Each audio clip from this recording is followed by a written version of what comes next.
జాంబవత్ సుగ్రీవ హనుమత్ సీతా లక్ష్మణ భరత శత్రుఘ్న పరివార సమేత శ్రీరామచంద్ర పరబ్రహ్మణే నమో నమః. శ్రీ హనుమతే ఆంజనేయాయ మారుతయే నమో నమః. వాల్మీకి మహర్షి తపఫలంగా అనుగ్రహించిన శ్రీమద్ రామాయణంలో సుందరకాండని మనం చెప్పుకుంటున్నాం. సుందరకాండ రహస్యములు. ఈ రహస్యాలను నిన్నటి రోజున మనం ఆంజనేయ స్వామి వారు అమ్మవారితో చేసే సంభాషణ. నిన్న మనకి తెలియకుండానే కొన్ని మంత్రశక్తి విశేషాలు పొందగలిగాం. అదేమిటంటే రామచంద్రమూర్తి యొక్క సంపూర్ణ తత్వావిష్కరణ ఆంజనేయ స్వామి వారు చేసినటువంటి. ఇందులో రాముని యొక్క తత్వము, వ్యక్తిత్వము, రూప, గుణ, మహిమ, సౌందర్యము వర్ణించారు. ఆయన సంపూర్ణమైనటువంటి రామతత్వ ఆవిష్కరణ చేశారు ఆంజనేయ స్వామి వారు. అదేవిధంగా త్రిజటా స్వప్న వృత్తాంతం విన్నాం. దానికి మునుపు సీతమ్మ రావణుడితో ఆడిన మాటలు.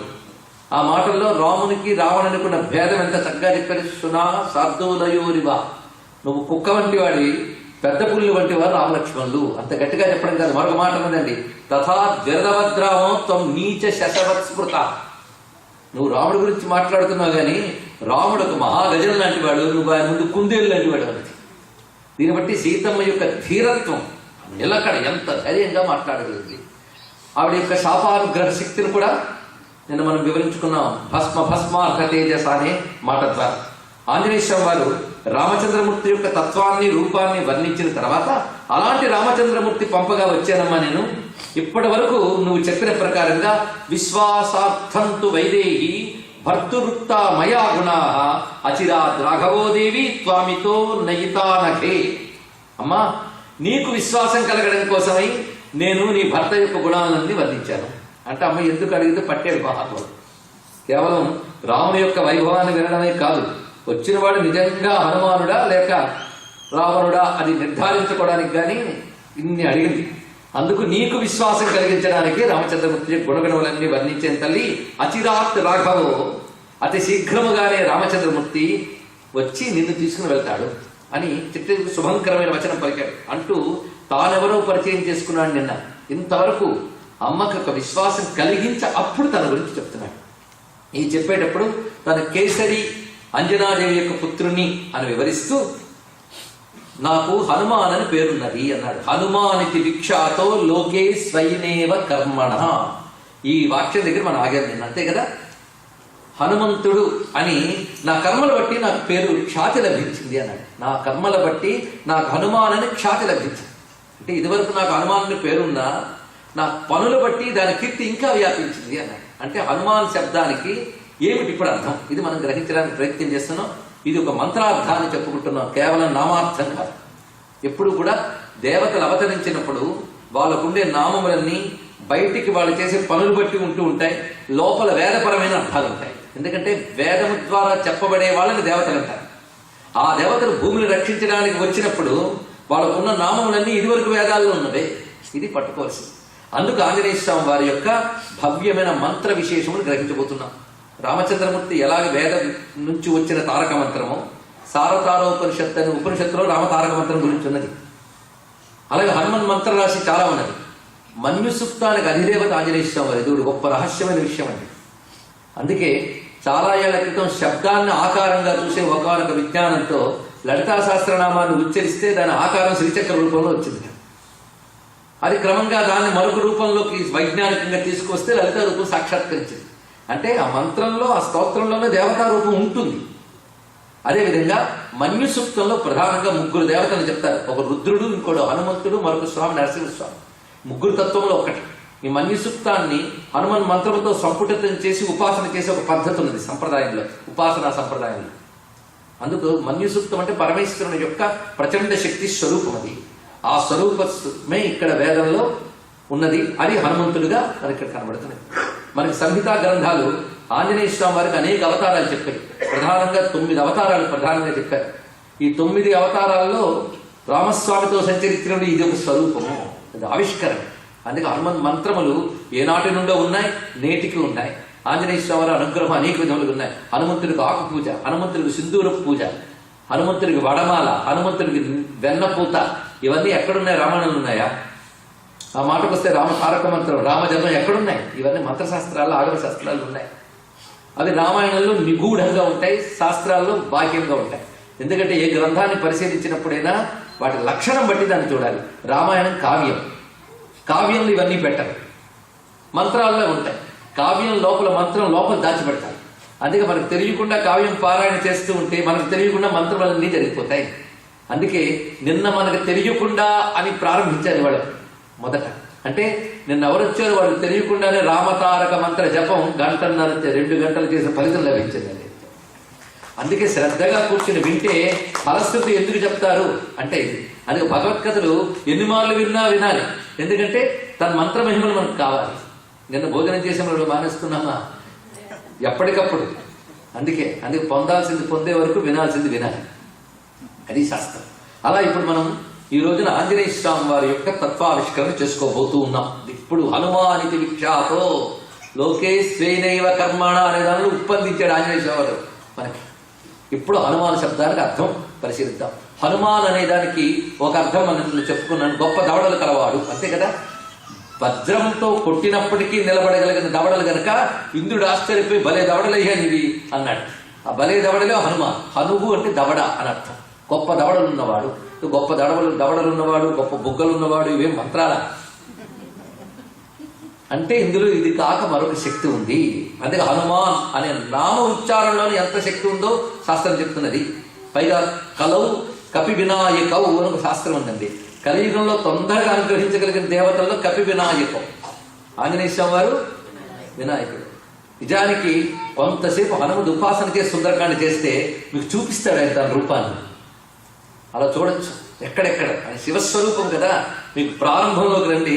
దక్షిణాం దిశం అని ఒక మాట అంటాడు. దక్షిణుడు దక్షిణ దిశ వైపు తిరిగి వెళ్ళబోతున్నాడు, ఎగరబోతున్నాడు. దక్షిణ అనే మాట దగ్గర దక్షిణామూర్తి స్వరూపుడే రుద్రుడే హనుమంతుడిని ధన్యనిచ్చాడు. ఇలా మీరన్నీ చూడొచ్చు. అలాగే హనుమంతుడు ఇక్కడ తర్వాత అమ్మవారితో మాట్లాడుతూ క్షిప్రం ద్రక్షసి రాఘవం అనే మాట ఎన్ని మార్లు అంటాడో లెక్కలేదని. క్షిప్రం ఇక్కడ అచిరాత్ అన్నాడు. అమ్మ తొందరగానే రాముడు వస్తాడమ్మా అంటాడు ఒక దగ్గర.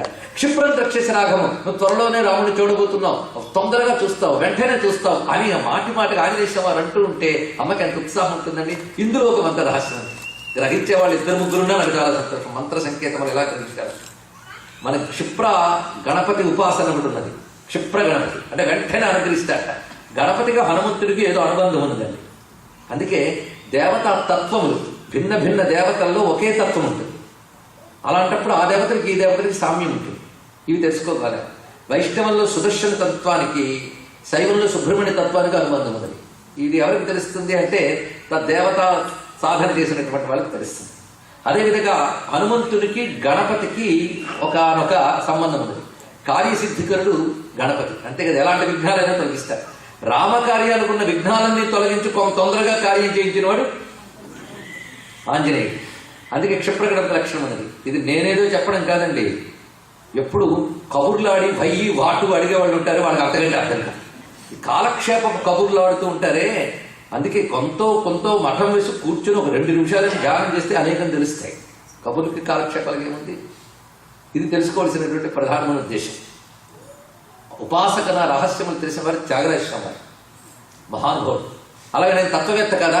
కొందరు అంటారు ఈ పూజలు ఎందుకంటే ఏకంగా తత్వం వస్తే బాగుండదు, డ్రాస్టిక్ జంప్, అది కాలు కూల్తాయి, సరి అయినటువంటి సాధన లేదు, ఏది రాదు. అందుకు ఇక్కడ త్యాగరాజ స్వామి వారు చెప్తున్నాడు చూడండి. శ్రీగణనాథం భజామ్యహం శ్రీకరం చింతితార్థ ఫలదం. కీర్తన విన్నారు కదా, చాలా మంది వినుంటారు. రంజిత నాటకరంగ శోభితం సింజిత వరమణిమయ భూషితం ఆంజనేయావతారం గుణాకరం కుంజరముఖం త్యాగరాజ వందితం శ్రీ గణనాథం భజామ్యహం. గణనాథ కీర్తనలో ఆంజనేయ అవతారం ఎందుకన్నారు. అది దేవతాతత్వం పట్టుకోగలగడం అన్న లక్ష్యం. అందుకే హనుమంతునికి గణపతికి ఉన్నటువంటి ఒక సంబంధం ఏదో ఉన్నది. అందుకే తోకరాయుడికి తొండరాయుడికి చాలా సంబంధం ఉంటుంది.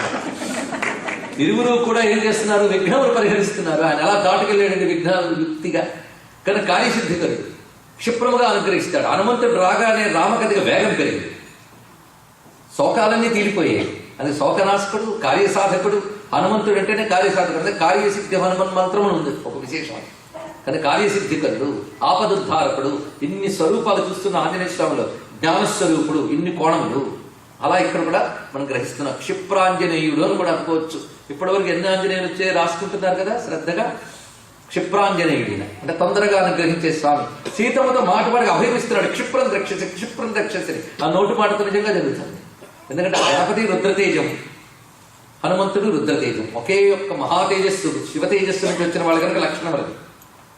ఇలా హనుమంతుల్లో విభిన్న దేవతాతత్వములన్నీ పరిశీలించవచ్చు. అంతేకాదు విష్ణు భక్తులను చెప్పుకునే వాళ్ళు హనుమస్వామికి నమస్కారం చేస్తారు, రుద్ర భక్తులను చెప్పుకునే వాళ్ళు నమస్కారం చేస్తారు. నిజంగా హరిహరులకి ఆ సమన్వయం చేయగలిగిన గొప్ప అవతారం కూడా ఆంజనేయ స్వామి వారేనండి. అందరికీ కావాల్సిన వాడు మహానుభావుడు, ఎవడిగా అక్కర్లేదండి. ఇప్పటికీ భారతదేశంలో ఎక్కువ గుడులు ఎవరికి ఉన్న స్టాటిస్టిక్స్ తీస్తే మొట్టమొదటి గుళ్ళు తేలేది ఆంజనేయ స్వామి వారికి, తర్వాతే గణపతి మొదలైన వారు వస్తారు, తర్వాత గణపతి. అందుకే పిల్లల నుంచి పెద్దవాళ్ళ వరకు ఇష్టమైన దేవుడు ఎవరంటే ఈ తోకరాయుడు తొండరాయుడు. ఇది ఒక విశేషం. మీకు ఇంకా తెలియాలి అంటే ఇంకొక రహస్యం, ఈ ఉపాసనాపరమైన రహస్యం ఏంటి అంటే, మద్రాసులో మధ్య కైలాసం ఒక ప్రాంతం ఉంది, అడయార్ ప్రాంతం. ఎప్పుడైనా మీరు అక్కడికి వెళ్తే శివ పంచాయతీ మందిరం ఉంది, అక్కడ ఒక మండపం ఉంది. ఆ మండపంలో పంచలోహ విగ్రహం పెద్దది ఉంటుంది. ఆ విగ్రహం ఏంటంటే, విగ్రహంలో అర్ధనారీశ్వరులాగా సగం హనుమంతుడు సగం గణపతి ఉంటారు. ఆ మూర్తికి పేరు ఆద్యంత ప్రభు. ఇది అంటే ఎన్ని గ్రహించవచ్చు దీన్ని బట్టి ఆలోచిస్తాడు. ఆంజనేయ స్వామి ఎన్ని తనలో ఉన్నటువంటి కోణాలు చూపిస్తున్నాడు ఇక్కడ. అది హనుమానికి విఖ్యాతో అమ్మవారికి తన నామమహిమను అందిస్తున్నాడు ఆయన. తల్లి కనుక పట్టేసింది, మనం పట్టుకోవడానికి ప్రయత్నిద్దాం. ఇప్పుడు హనుమ అనే మాటలు కేవలం దవడలు ఉన్నవాడిని కాకుండా ఇంకేదో అర్థం ఉంది. ఎప్పుడైనా దేవత అనేది వేద ప్రతిపాద్యమైతే దేవత అవుతుంది. దేవత అనేదాన్ని నిర్వచనం ముందు తెలియాలి. మంత్రవాచ్యార్థ దేవతా, మంత్రము ద్వారా ప్రతిపాదింపబడేవారు దేవతలు. ఒక మంత్రం ఉచ్చరించినప్పుడు అందులో ఒక భావము, ఒక శబ్ద స్ఫోటనము ఉంటుంది. దాని నుంచి వచ్చే తేజస్సు పేరు దేవత. అయితే మంత్ర తేజస్సు ఎలా ఉంటుందో ఈ కంటికి కనబడదు, ఈ కంటితో ఇలాంటివే కనబడుతుంటాయి. మన కంటితో చూడలేని ఒక మహా తేజస్సు, ఆ తేజస్సుకు మనం కనబడతాం. అందుకే మంత్ర జపం చేసేటప్పుడు జడంగా కూర్చోకుండా ఆ దేవత అక్కడ ఉన్నదని భావంతో చేస్తే చాలా మంచి. అందుకే ప్రతి మంత్రానికి ఒక ధ్యాన శ్లోకం చెప్తారు.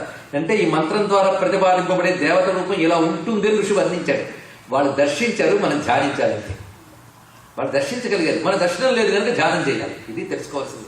అలా ఇప్పుడు హనుమ అనే మాటకి వైదిక అర్థం తీయాలి. వేద మంత్రమే దేవతని చెప్తుంది కదా. అందుకే శంకరులు త్రయీవేద్యం హృద్యం అన్నారు. దైవం త్రయీవేద్యం, వేదవేద్యమై ఉండాలి. అప్పుడే మనకు వేదాంత తత్వం వంటబడుతుంది. ఇప్పుడు వేదవేద్యమైనటువంటి తత్వం తీసుకోవాలి కనుక హనుమాన్ అన్న మాటకి ఆయన మొట్టమొదటి రోజున వచ్చిన వాళ్ళు శ్రద్ధగా ఒక్కసారి వెనక్కి వెళ్ళండి, గుర్తు తెచ్చుకోండి. మొట్టమొదటి ఆంజనేయ స్వామి ప్రవేశిస్తూనే సుగ్రీవుడికి అన్న మాట ఏమిటి? తతస్థు భయ సంత్రస్తం వాలికిల్పిష సంకితం. తర్వాత ఉవాచ హనుమా వాక్యం సుగ్రీవం వాక్యకోవిద. అక్కడ చెప్పాడు, అక్కడ ఇచ్చాడు ఆయన, సూచన ఇచ్చేశారు వాల్మీకి. కవిత్వం అంటే లోపల దాచిపెట్టాలని అందాన్ని. ఉవాచ హనుమాన్ వాక్యం సుగ్రీవం వాక్యకోవిద. సుగ్రీవుడితో హనుమంతుడు వాక్యకోవిదుడైన హనుమంతుడు అంటున్నాడు అన్నాడు. వాక్యకోవిదుడు అంటే వాక్యముల్లో పండితుడు, కోవిదుడు అంటే పండితుడు. పండితుడు అంటే జ్ఞానే కదా. వాక్కు అనడానికి మనం డెఫినేషన్ ఏం చెప్పుకున్నాం? వాక్ అంటే వ్యక్తీకరింపబడిన జ్ఞానమును వాక్కు అంటారు, అంతే కదా. జ్ఞానం వ్యక్తీకరింపబడితే వాక్ అంటే, వాక్ అంటే అర్థం ఏంటి? జ్ఞానమే అని అర్థం. లోపల ఎంత జ్ఞానం ఉంటే ఎలా ఉంది, బయటకు అది ఎక్స్ప్రెస్ కావద్దు.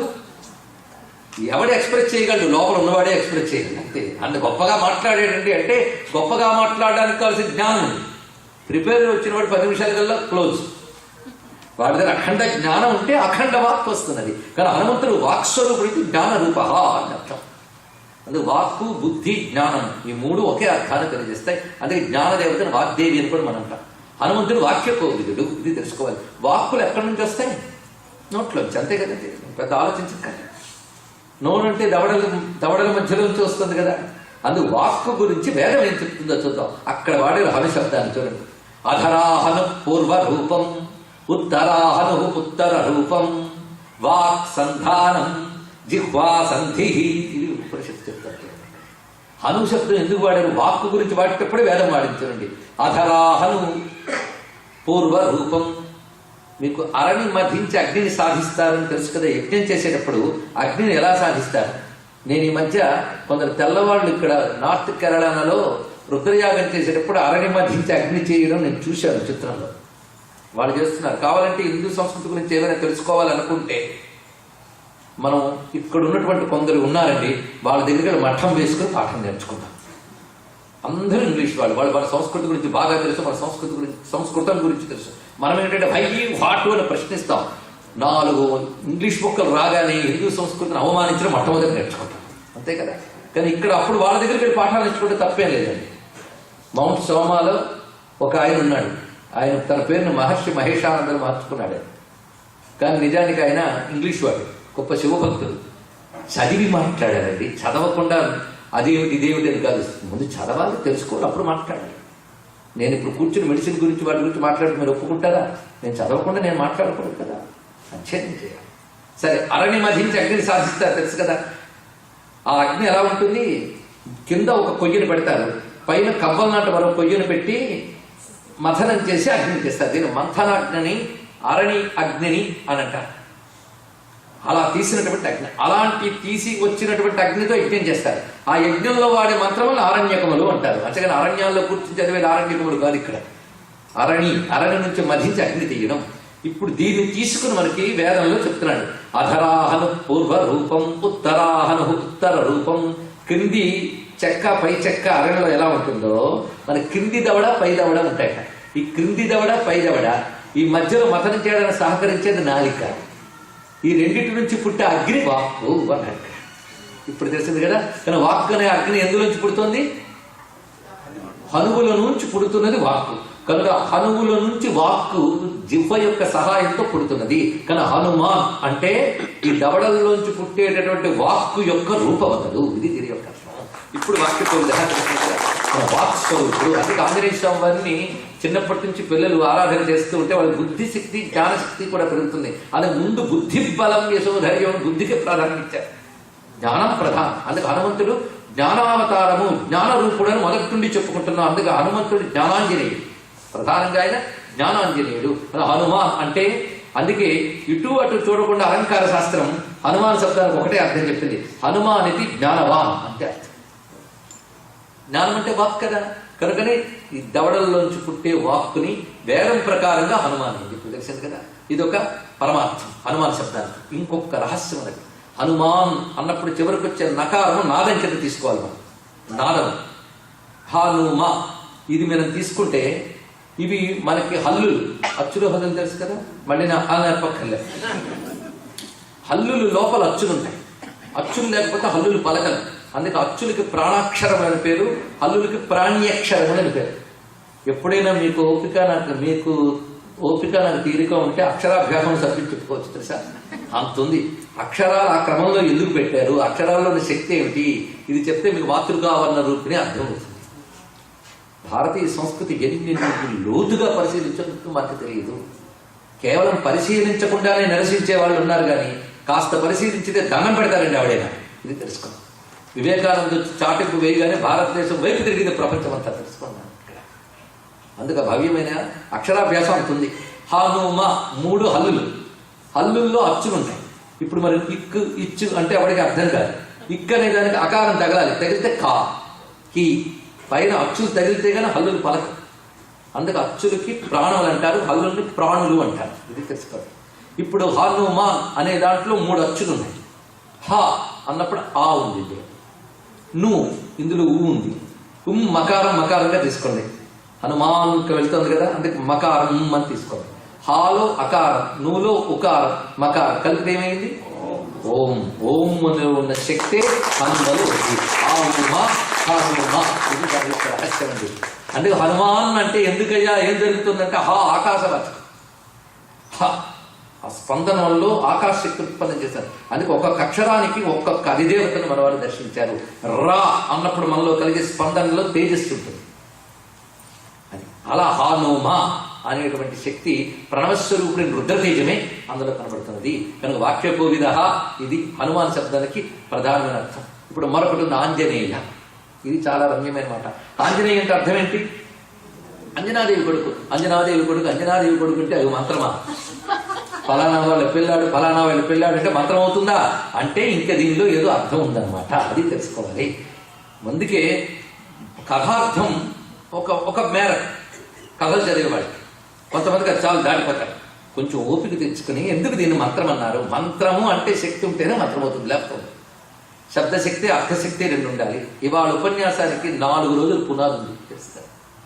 ఆ పునాదిని మర్చిపోకుండా ఉంటే ఇవాళ దానికి అర్థమవుతుంది. అందుకు ముందు నుంచి చెప్తున్నాం, శబ్దశక్తి అర్థశక్తి ఈ 2 మంత్రంలో ప్రధానం. ఆంజనేయ, ఈ మాటతో గొప్ప మాట. అంజనముల నుంచి కలిగినది ఆంజనేయ. అంజన, అంజన అంటే అర్థం ఏంటి ఇప్పుడు చెప్తాం. అంజనం అంటే ఏంటి? చాలా మంది ఉన్నారు తెలిసిన వాళ్ళు, లేక కాదు. ఏం చెప్తే ఏం తిప్పుతాడో భయతే చెప్పండి. ఈయనే చెప్తాడు, జోక్దాలు ఎందుకు కాసేపు ఆగితే ఆయనే చెప్తాడు కదా. అంజనము అంటే కాటుక. అవునా? ఏం లేదమ్మా, అందరూ ఇన్వాల్వ్ అయితే మరి ఉత్సాహంగా చెప్పుకోవచ్చు. మీరు ఉంటున్నారని నాకు తృప్తి కలుగుతుంది, ధైర్యం వస్తుంది. అంజనం అంటే ఏమిటి? కాటుకలు. ఈ కాటుకలు ఎన్ని వెరైటీలు ఉన్నాయి తెలుసా? కాటుక పెట్టుకోవడం కూడా భారతీయ సంస్కృతిలో భాగం. ఎందుకంటే నాగరికత పెరుగుతున్న కొద్దీ ధరించేవి అవన్నీ ఉంటాయి. నాగరికత లేని వాళ్ళకి అది లేదు. కానీ లేకపోవడం నాగరికత ఎలా అవుతుంది? ఉండడం నాగరికత అవుతుంది. కానీ లేనివాడి దగ్గర చూసుకుని ఉన్నవాడు వదులుకుంటే అది అనాగరికమా నాగరికమా? ఎవడు విజ్ఞాని వాడు వదులుతున్నా ఆలోచించుకో. సరే, కాటుకు పెట్టుకోవడం, దీని గురించి ఆయుర్వేద శాస్త్రంలో చాలా చెప్పారండి. కాటుకు తయారు చేయడం విధానం దగ్గర నుంచి పెట్టుకుంటే ఒక్కొక్క రకమైన కాటుకులకు ఒక్కొక్క లక్షణం ఉంది. అయితే మనకి సూక్ష్మ విజ్ఞానాన్ని చెప్పే శాస్త్రాల్లో కొన్ని రకాల కాటుకలు చెప్పారండి. కొన్ని మూలికలు తీసుకొచ్చి అరగదీసి దాన్ని కంటికి పెడితే కొన్ని కంటి రోగాలు పోతాయి. అంతేకాదు మరికొన్ని అంజనములు ఉన్నాయట. కొన్ని రకాల మూలికలు తెచ్చి అరగదీసి పెడితే మామూలు కంటికి కనబడిన భూత ప్రేత పిశాచాలు కనబడతాయి. ఆ మూలికలు ఏవో చెప్పండి అని మీరు అడగద్దు, నేను చెప్పలేను. ఎందుకంటే అవంతా చూడాల్సిన సబ్జెక్ట్ ఏం కాదు. అర్థమైంది కదా? మొత్తానికి ఇప్పుడు తెలుస్తోంది, అవి పెడితే భూత ప్రేత పిశాచాలు కనబడతాయి.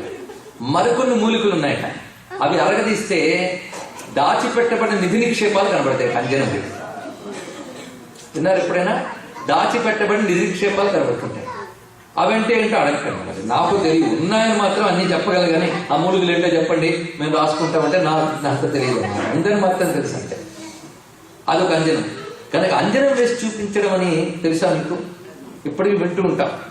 అంటే కొన్ని రకాలు రాసి పూసి చూపించడం. ఇప్పుడు ఉన్నాయా అంటే ఉన్నాయండి. నేను పేర్లు చెప్పను కానీ రాజకీయాలను కూడా కదిలించేసే ఈ మధ్య కేరళ దేశంలో ఒక ఆయన ఉన్నాడు. ఆయన అంజనం వేసి చూపించి కొంతమందిని కదిలించాడు. అది పెద్ద హిస్టరీ. కొంతమందికి తెలిసేమో, కొంతమంది నేను చెప్పను. నాకు తెలిసి ఒక వ్యక్తి ఆయన దగ్గరికి వెళ్ళి ఎన్ని చూశాడు స్వానుభవం ఉన్నాయి. మొత్తానికి ఉన్నాయి, ఇప్పటికీ ఉన్నాయి భారతదేశంలో. అప్పుడంత సంఖ్య లేకపోవచ్చు కానీ అన్నీ కాపాడబడుతూనే ఉన్నాయి. సరే, మొత్తం అంజనం అంటే అర్థం మామూలు కంటితో చూడలేని దాన్ని చూపించగలిగే ఒక ఔషధి ప్రక్రియ. ఇది అర్థమైంది. మామూలు కంటితో చూడలేని దాన్ని చూపించే ఒకనొక ఔషధి ప్రక్రియని అంజనము అని అంటారు అని. వేద భాగముల్లో కొన్ని మంత్రములకు అంజనములని పేరు ఉందండి. ఇది ఇప్పుడు తెలుసుకోవాలి. వైదికార్థం చెప్పుకోవాలి కదా. అంజనములు అని కొన్ని వేద భాగములకు పేరు ఉంటాయి. ఎందుకు అంజనములని పేరు పెట్టారు అంటే మామూలు మెటీరియలిస్టిక్ అవుట్లుక్ తో ప్రత్యక్ష దృష్టితో చూడలేని సూక్ష్మ విజ్ఞానం ఆ మంత్రం ద్వారా లభిస్తోంది కనుక ఆ మంత్రమునకు అంజనములను పేరుస్తున్నారు. ఉదాహరణకి హిరణ్యకశిపుడికి విష్ణువు కనబడలేదు, ప్రహ్లాదుడికి విష్ణువు తప్ప ఏది కనబడలేదు. నిజానికి ఇందులో ఎవరు గొప్ప? మనకి ఇంతమంది ఇంత డౌటా? ఏం పోయిందని ఆలోచిస్తున్నారా? వాళ్ళ తమ్ముళ్ళు ఎవరున్నారో నాకు తెలియదు. ఎందరు నరసింహులు వచ్చినా చేర్చలేని హిరణ్యకశిపులు ఉంటారండి కలియుగంలో, గుర్తుపెట్టుకుంటారు. సరే, మొత్తానికి అంతగా పరమాత్మను చూడలేకపోతున్న హిరణ్యకశిపుడు ఒక్క మహానుభావుడు. ప్రహ్లాదుడు మాత్రం అంత విష్ణువునే చూడగలుగుతున్నాడు. ఎందుకయ్యా? ఆయన దగ్గర అంజనం ఉంది. ఏమిటి అంజనం? జ్ఞానాంజనం. జ్ఞానాంజనంతో ప్రపంచం బ్రహ్మమయంగా కనబడుతుంది. ఆ అంజనం లేనివాడికి ప్రపంచం అంతా తల్లాగే కనబడుతుంటుంది. ఎలాగూ సమస్తమైతే అంతే. అందుకే అజ్ఞాన తిమిరాంధస్య జ్ఞానాంజన శలాకయా చక్షుర్మీలితం ఏన తస్మై శ్రీ గురవే నమః. అక్కడ చెప్పాడు అంజన శబ్దం రండి. జ్ఞాన అంజన శలాక. శలాక అంటే తెలుసా?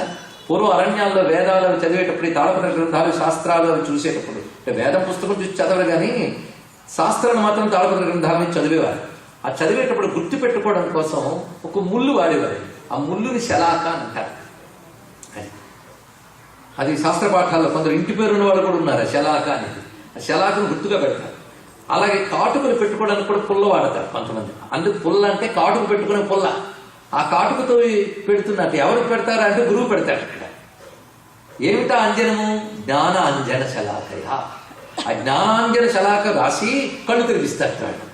అలాగే ప్రపంచాన్ని చూస్తూ పరమాత్మని తెలుసుకోలేని అజ్ఞానపు అంధకారం మూసుకుపోయినటువంటి వారి దృష్టికి జ్ఞానాంజనం తగిలించి ప్రపంచంలో పరమాత్మను చూడగలిగే శక్తిని గురువిస్తున్నాడు అని వర్ణించారు. అంజన శబ్దం ఎక్కడ వాడే తెలిసేది జ్ఞానాంజనము అని అర్థం.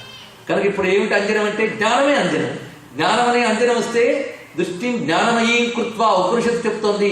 దృష్టిని జ్ఞానమయం చేస్తే ప్రపంచం బ్రహ్మమయంగా కనబడుతుంది అన్నారు ఇక్కడ. కనుక జ్ఞానమును కలిగించే వేద విజ్ఞానము అంజనము.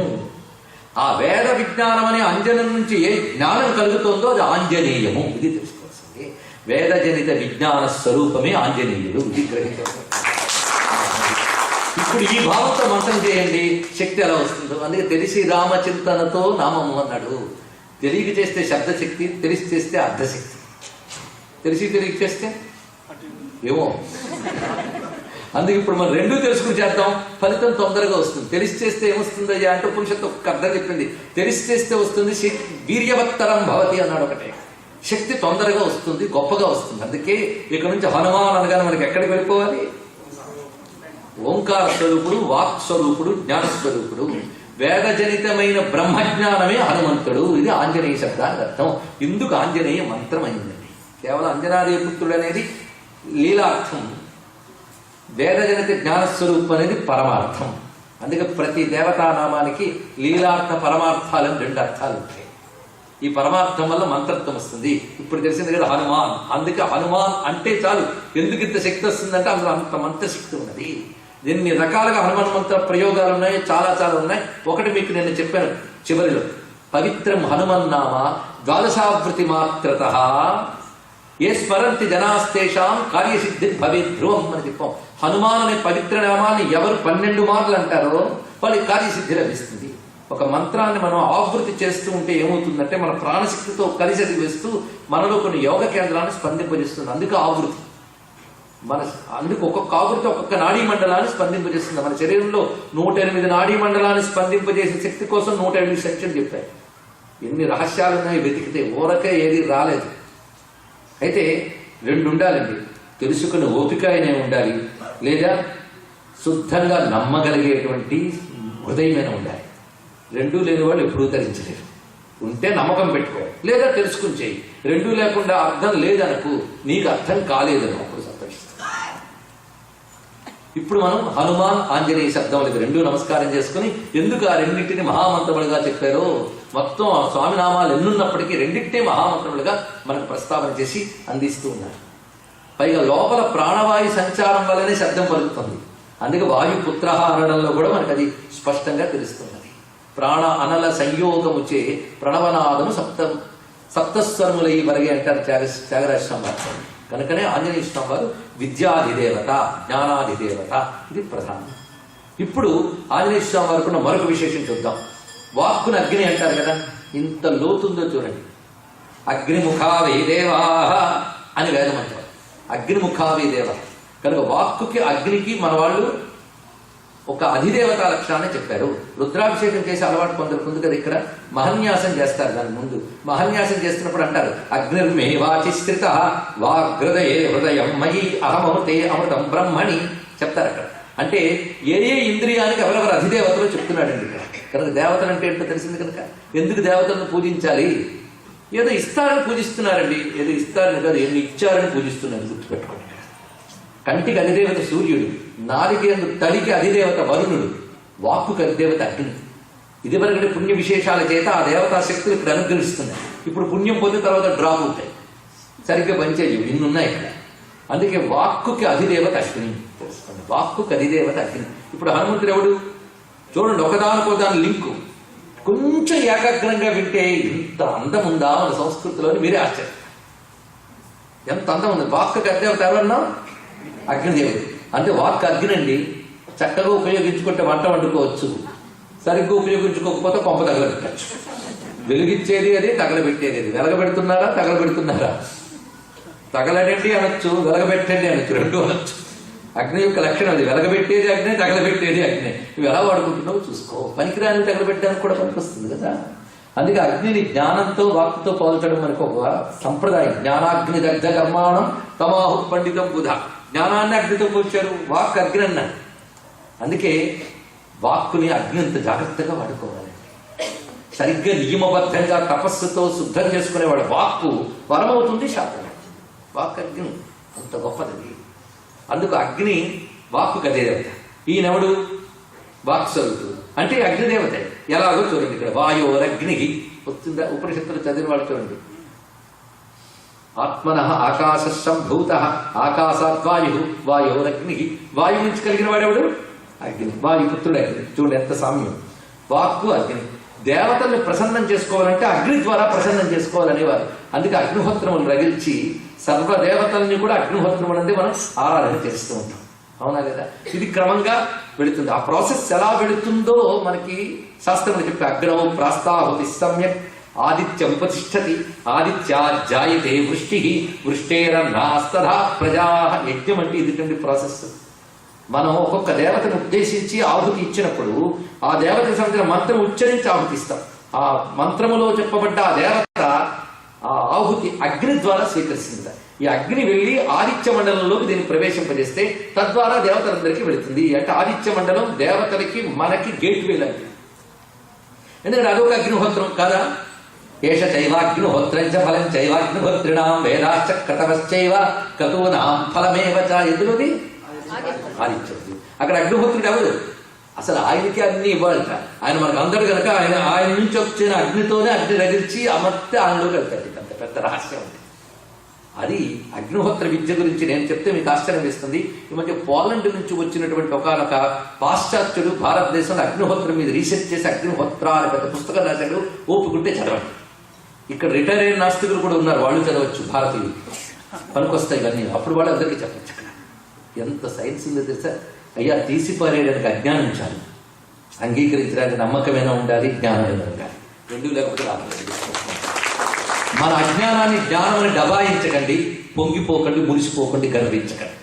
అది ఇక్కడ చెప్పాలి. కావాలంటే చూపిస్తాం ఒకటి ప్రమాణాలు. ప్రతి ప్రమాణరహితంగా ఒక్క మాట లేదు. ఎంత ఉంది అగ్నిపత్ర విజ్ఞానం. నశింపజేసుకున్నది చాలక సిగ్గు లేదు అనడానికి, జ్ఞానం లేదనడానికి. ఎటువంటి ప్రశ్నలు వేస్తున్నాం మనం? మొత్తం అగ్నిహోత్ర గురించి అది చాలా గొప్పగా రాశాడు. ఇప్పుడు నేను చెప్పానంటే సబ్జెక్ట్ డివేట్ అవుతుంది కనుక నేను చెప్పట్లేదు. కానీ అగ్నిహోత్రం అతడు. పైగా అగ్నిహోత్రుడికి మరొక మాట ఉన్నదండి. ఒకదానికొన్న సంబంధం చూడండి. అగ్నిం దూతం వృణీమహే హోతారం విశ్వవేదసం అశ్చ యజ్ఞకృతం. ఇది వేదమంత్రం. అగ్నిం దూతం వృణీమహే చెప్తున్నాడు. దేవతలను ఆరాధించడానికి నేను అగ్నిని దూతగా వరిస్తున్నాను. దూత అంటే మనకి దేవతలకి అనుసంధానం చేయవాడు కనుక దేవతల శక్తిని నేను పొందడానికి నాకు ఎవరు పనికొస్తున్నారు? అగ్ని. అగ్నిని దూతగా వరిస్తున్నాను. అగ్నిని దూతం వృణీమహే. అగ్నినే దూత అన్నారు. వాక్కుని అగ్ని అన్నారు. వాక్స్వరూపుడైన హనుమ వాయురగ్ని అని వాయుపుత్రుడైన వాగగ్ని జ్ఞానాగ్ని అయ్యాడు. అగ్నిని దూతం వృణీమహే అన్నారు కనుక అగ్నిని దూతగా వరించాం. అగ్నిస్వరూపుడైన హనుమంతుడు రామదూత అయ్యాడు. ఏం అనుబంధాలు చూడండి. రాముడు మొట్టమొదటి రోజు ఒక సూచన ఇచ్చారు. ఒకటి మర్చిపోయినా కష్టం. ఎందుకంటే రహస్యాలంటే ఇలాగే ఉంటాయండి. పట్టు చిక్కం. మనం పట్టుకోలేం కనుకే కథల్లో పెట్టి కూరేశారు వాళ్ళు. కథలైతే పట్టుకుంటా, ఇంట్రెస్టింగ్గా ఉంటుంది. అది ఇప్పుడు రామాయణం అంతా యజ్ఞస్వరూపంగా మొత్తం ప్రదర్శన చేశాం. రామచంద్రమూర్తి యజ్ఞం నుంచి ఉద్భవించడం. పై యజ్ఞో వై విష్ణు, యజ్ఞస్వరూపమే విష్ణువు. ఆ యజ్ఞం అగ్నిహోత్రాత్మ. ఆ అగ్నిహోత్రము యజ్ఞము ఎంత అభేదమో శివకేశవులకి అంత అభేదమే. కానీ హనుమ ఒక అగ్నిహోత్రంలో ఉంటే నారాయణుడు యజ్ఞస్వరూపుడైన రాముడైతే యజ్ఞద్రోహులు రావణాదులైతే వాళ్ళందరినీ సంహరించడానికి బయలుదేరారు. ఇది మొత్తం కథ తప్పల కదా. అందుకు యజ్ఞస్వరూపుడైన రామచంద్రమూర్తికి అగ్నిహోత్రం అనేది ప్రధానం కనుక అగ్నిహోత్రుడైనటువంటి హనుమ రామదూత అయ్యాడు. అందమైన అనుబంధం చూడండి. ఇక్కడ అగ్నిదూత వృణీమహే, వాక్ అగ్ని, జ్ఞానాగ్ని ఎన్ని వస్తున్నాయి. అగ్నిముఖావే దేవా అన్నప్పుడు అగ్నియే దేవతల్ని అనుగ్రహిస్తుందని ఒక అర్థము, మనం వాక్కుతోనే దేవతల్ని పొందగలమని మరొక అర్థం. అంతే కదా. స్తోత్రం, మంత్రం, పారాయణం ఇవన్నీ వాక్కులు కాదా? అంతెందుకండి, దేవతల గురించి నేను మీకు వివరించాలి అంటే నేను మాటలు చెప్తాను కదా, మీకు అర్థమైంది. అంటే ఒక భగవంతునికి సంబంధించిన జ్ఞానం కానీ భగవంతుడిని మెప్పించగలిగే మంత్రం కానీ స్తోత్రం కానీ వాంగ్మయమే కదా. అందుకు అగ్నిముఖావే దేవా అంటే మనం రగిల్చే అగ్నే కాదు, వాగగ్ని కూడా దేవతల్ని మనకి దగ్గర చేస్తున్నది. ఇది కూడా మీరు అర్థం చేసుకోండి. ఆ వాక్స్వరూపుడు, జ్ఞానస్వరూపుడు ఎంత లోతున్నదండి హనుమతత్వంలో. లేకపోతే ఊరకనే హనుమద్ ఉపాసన వస్తుందంటారా? రామాయణం కథ మాత్రమే అయ్యుంటే ఇన్ని హనుమద్ ఆలయాలు ఎందుకుంటాయి? ఇంత హనుమద్ ఉపాసన చేస్తాం? ఏదండి, ఎవరిని పెడితే వాళ్ళు దేవుడిని చేసేస్తారండి మన వాళ్ళు అంటే. ఇంతకింత చరిత్రలు ఉన్నాయి, నరదమయంతుల చరిత్రలు ఉంది, ఇంకా మనకి గొప్ప గొప్ప చరిత్రలు, రతి దేవుళ్ళు లాంటి వాళ్ళ చరిత్రలు, మనుగుల చరిత్రలు, వాళ్ళు ధర్మమూర్తులే. వాళ్ళందరూ ఎందుకు కాలేదు అంటే ఇందులో ఆదర్శం మాత్రమే కాదు, మంత్ర రహస్యములు ఉన్నాయి. కొందరు అంటారు కేవలం పురాణ కథలన్నీ తత్వ సంకేతాలు కావండి, మంత్ర సంకేతాలు, యజ్ఞ సంకేతాలు, యోగ సంకేతాలు ఇన్ని ఉంటాయి, ఇన్ని రహస్యములు ఉంటాయి. అందుకు ఒక్కొక్క కథని బహుశాస్త్రములతో పరిశీలించాలి కానీ పైపైన చూస్తే తెలియదు అది. ఎందుకంటే ఋషుల మాటలు రహస్యాలు, అవి చందమామ కథలు కావు. ఇది తెలుసుకోవాల్సింది. కథాదృష్టితో చూడకూడదని చెప్పడానికే చెప్పడం మొట్టమొదటి అదే ఉంటుంది లోపల. అందుకని ఇంట్రడక్షన్లోనే 3 రహస్యాలు చెప్పుకుందామని చెప్పుకున్నాం కనుక ఇప్పుడు ప్రతిదీ రహస్యం. మా సుదేష్ గారు ఉన్నారే, సుందరకాండ రహస్యాలు అన్నారు, మరి ఏం చేయను, రహస్యాలు చెప్పుకుంటారు. సరే, ఇప్పుడు హనుమాన్ శబ్దానికి అర్థాలు చెప్పుకున్నాం కదా, ఆంజనేయం పట్టారా లేదా? కనుక నమస్కారం చేసుకుందాం. మహాగ్నిస్వరూపుడైన, వాగగ్నిస్వరూపుడైన, జ్ఞానాగ్నిస్వరూపుడైనటువంటి స్వామివారికి నమస్కారం. మరి సూర్య భగవానికి అగ్నికి ఎంత సంబంధం? ఆహుతులు పట్టుకుని వెళ్తాడు పైకి. అందుకే సీతమ్మతో హనుమంతుడు గొప్ప మాట అంటాడు, తర్వాత అంటాడు. కానీ అప్పుడు ఈ విషయం గుర్తుంటుంది, ముందే చెప్తా. అమ్మా నువ్వు బాధపడకమ్మా, రాముడి దగ్గరికి తీసుకెళ్తాను. నేను ఎలా తీసుకెళ్తానంటే అగ్నిహోత్రుడు ఆహుతుడు ఇంద్రుడి దగ్గరికి తీసుకెళ్తానన్నాడు. సరిగ్గా సూచన ఇచ్చాడు చూడండి అక్కడ నేను చెప్పిన భావం. అక్కడ ఉన్నదే నేను చెప్తున్నాను, అయితే ఎలా తీయాలో ఎలా పట్టుకోవాలో చూపిస్తున్నాను. అక్కడ ఉన్నదే బయటికి లాగి వేదం హృదయంతో ఫోకస్ చేస్తున్నాం. దానివల్ల కారణం వాల్మీకి. బట్టతలకి మోకాలికి ముడిపెట్టట్లేదు. వాల్మీకి రామాయణం వేద సమం అని 2-3 మాటలు అంటాడు మొత్తం రామాయణం గురించి చెప్తూ. ప్రారంభంలో అంటాడు, చివరిలో అంటాడు. మరి రామాయణం వేద సమం అంటే వైదికార్థాలు తీయాలి. వేద వేద్యే పరిపుంసి జాతే దశరథాత్మజే వేద ప్రాచేత సాత్ ఆసీత్ సాక్షాత్ రామాయణాత్మన అన్నారు పెద్దవాళ్ళు. వేద విద్యుడైన పరమాత్మ రాముడుగా వస్తే వేదం రామాయణం అయిందన్నాడు. మరి వేదం రామాయణం అయినప్పుడు వేద పరమార్థాలన్నీ ఉంటాయి కదా రామాయణంలో. అదే భారతీయ సంస్కృతిలో వేదము కానిది లేదు. ఒక ఆయన అన్నాడు, ఇప్పుడు వైదిక ధర్మం అంటాడు కానీ యోగ ధర్మం ఎప్పుడు చెప్తాడంటే ప్రారంభం. ఈ వైదిక నియోగ వేదకాలంలో లేవండి. ఆ వేద ధర్మమే ఇతిహాస పురాణాభ్యాం వేదం సముప బ్రహ్మయేత్. ఆ వేదముల్లో చెప్పిందే ఇతిహాసాల్లో పురాణాల్లో వ్యాపించింది. అందుకే ఇతిహాస పురాణాలు వేరు, వేదం వేరు కాదు. వేదాన్ని సామాన్య జనులు తీసుకురావడం కోసం పుట్టినవి ఇతిహాస పురాణాలు. ఒక ఆయన అన్నాడు, మనం వేదాలు మాత్రమే అందరికీ పంచిపెడితే ఎలా ఉంటుందండి హిందూ మత అభివృద్ధి కానీ 2వ రోజు నుంచి హిందూ మత నాశనం అవుతుంది. ఏమిటి అర్థమవుతాయండి వేదం అర్థమయ్యేదా? అది దానిలో శక్తి, వేదం శక్తివంతమైంది. దానిలో ఉన్న అర్థాలు చెప్పాలంటే వేదాన్ని అర్థం చేసే స్థాయి వాడు ఉండాలి. ఒక మహర్షి ఒక ట్రాన్స్లోకి వెళ్ళి సమాధిలోంచి మాట్లాడే మాట జీవితంలో 2 నిమిషాలు కూడా కళ్ళు మూగి లేని వాడు ఎలా అర్థం చేసుకోగలండి? ఇక్కడ వాడికి అతీంద్రియ శక్తితో మాట్లాడే మాట మామూలు ఇంద్రియ పరిజ్ఞానం వాడు ఎలా అర్థం చేసుకోగలడు? కష్టం. మళ్ళీ ఆ స్టేట్ ఆఫ్ లెవెల్కి ఎదగాలి. అలా ఎదిగే ఋషులు ఏం చేస్తారంటే మన కోసం దించి తెస్తారు వాళ్ళు. అవి ఇతిహాస పురాణాలు. ఇవి తెలుసుకోండి. భారతీయ సంస్కృతి ఈ విధంగా శృతి స్మృతి పురాణానాం ఆలయం కరుణాలయం నమామి భగవత్పాద శంకరం లోకశంకరం అని గురువులు మనం అందుకే నమస్కారం చేస్తాం. కనుకనే హనుమాన్ అనగానే ఇంత గొప్ప విషయం అనేది ఇది మాట్లాడాడు. అందుకు వానరోహం మహాభాగే ఇంత మాట్లాడి అబ్రవీత్ ప్రసిద్ధం వాక్యం సీతా ప్రత్యయ కారణ. అమ్మవారికి పూర్తిగా ముందు వ్యక్తి మీద నమ్మకం కలిగిందని తెలిసాక అప్పుడు అంటున్నట్ట, ఓ మహాభాగే అహం వానర, నేను వానరుణ్ణి, పైగా నేను వాయుపుత్రుని కనుక ఆయనతో సమానమైన బలం ఉన్నవాడిని అమ్మా. వాయువుకున్నంత బలం ఎవరికి లేదు. అందుకు వాయువుకు మహావరుడికి పేరు. ఆయన పుత్రుడు నేను, ఆయనతో సమానమైన బలం ఉంది. మరి ఇక్కడ గొప్ప చెప్పుకున్నట్టు కదా, ఎక్కడ గొప్ప చెప్పని ఆంజనేశ్వరి ఇక్కడ ఎందుకు చెప్పాడు? ఇది ఒకటి తెలియాలి.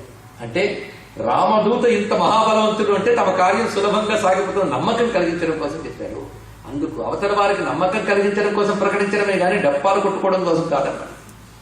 ఇది చెప్పి ఎప్పుడు ఇచ్చేటండి స్వామివారు ఇచ్చినటువంటి అంగుళీయకం తీసి ఇచ్చాడు. రామరామాంకితే చేదం పశ్యదేవి అంగుళీయకం. ఇది ఒక రమ్యమైన ఘట్టం. అమ్మవారికి హనుమంతుడు అంగుళీయకం ఇవ్వడం ఒక ఘట్టం అండి. ఇది వింటే ఒక ప్రయోజనం. ఈ అంగుళీయకాన్ని ఇవ్వగానే చేతిలోకి తీసుకుంటుందండి. అప్పుడు ఒక్కసారి ఆ తల్లికి కళ్ళ నీళ్లు తిరిగాయి. ఒకవైపు ఆనందం, ఒకవైపు విషాదం, రెండూ కూడా. ఈ ఉంగరాన్ని చూసినది, ఉంగరం మీద రామనామం ఉంది. పై ఉంగరం ఈవిడికి బాగా చూసిన అలవాటు. ఎక్కడ చూసింది? ఉంగరం చూడగానే అది పెట్టుకున్న వేలు, ఆ వేలున్న చేయి, ఆ చేయి ఉన్న రాముడు గుర్తొచ్చాడు. మొత్తం వెంటనే రాముణ్ణి చూసినంత ఆనందించింది ఒక్కసారి ఆ తల్లి. ఆనందంగా చూసి అశోభత విశాలక్ష రాహుముక్త ఇవోడురా. ఆమె వదనం ఎలా ఉన్నదంటే రాహు విడిచిపెట్టిన చంద్రుడిలా ఉంది. ఎప్పుడైతే ఉంగరం కూడా చేతికొచ్చేసిందో వెంటనే తను రామదూత అని తెలిసిపోయింది. ఇంకేం ప్రత్యక్షం. అప్పుడు ఒక్కసారి చూసి హనుమంతుడితో అంటుంది రండి మొట్టమొదటిగా, విక్రాంతస్త్వం సమర్థస్త్వం ప్రాజ్ఞస్త్వం వానరోత్తమ ఏనేదం రాక్షస పదం త్వయేకేన ప్రదర్శితం. నువ్వు విక్రముడు, సమర్థుడవు, ప్రాజ్ఞుడవు. ఒకేసారి మూడు చెప్పినది. విక్రమత్వం అంటే బలం ఉన్నది, సమర్థత ఉంది, జ్ఞానం ఉంది. మూడు నీ దగ్గర ఉన్నాయి. అంతేకాదు రాక్షస స్థానంలో నువ్వు ఒక్కడు అడుగు పెట్టేవు అంటేనే ఈ మూడు నీ దగ్గర ఉన్నాయని నిదర్శనం. లేకపోతే శతయోజనమైన విస్తీర్ణ సముద్రాన్ని ఎవడు దాటగలడు? ఈ భయంకరమైన రాక్షస రక్షణ కలిగినటువంటి రాక్షస భూమిలోకి ఎవడు అడుగు పెట్టగలడు? విక్రమత్వ సమర్థత్వ ప్రాజ్ఞత్వములు కలిగిన నీ వల్లనే అది సాధ్యమవుతుంది అంటూ శతయోజన విస్తీర్ణ సాగరో మకరాలయ విక్రమ శ్లాఘనీయేన క్రమత గోష్పదీకృత. ఇది అమ్మ నోట వచ్చిందండి ఈ మాట, గోష్పదీకృత. అందుకే గోష్పదీకృత వారాసి మశకీకృత రాక్షసం రామాయణ మహామాల రత్నం మంది అని అంటున్నారు. ఏ మాటల నుంచి ఏ మాటలు పుట్టేవి చూడండి. ఇక్కడ గోష్పదీకృత వారాసి ఇక్కడ వచ్చాం. ఈ శ్లోకంలో సెకండ్ పార్ట్ చెప్పేశాను నేను, రామాయణ మహామాల రత్నం మంది అని ఆత్మని చెప్పానన్న విషయం నేను చెప్తే ఇప్పుడు గుర్తుకొస్తుంది కదా. సరే, మొదటి పార్ట్ చూడండి. గోష్పదీకృత వారాసి, నువ్వు సముద్రాన్ని గోష్పాదం అంత చేసేవయ్యా అని దీని యొక్క అర్థం. గోష్పాదం అంటే ఆవు కాలి గిట్ట మోపినంత మేర. ఎంత ఉంటుందండి అది? ఇంతే. అది దాటం పరమ సులభం కదా. ఆవు కాలి గిట్ట మోపినంత మేరని దాటం ఎంత సులభమో సముద్రాన్ని అంత సులభంగా దాటం. అది చెప్పడం.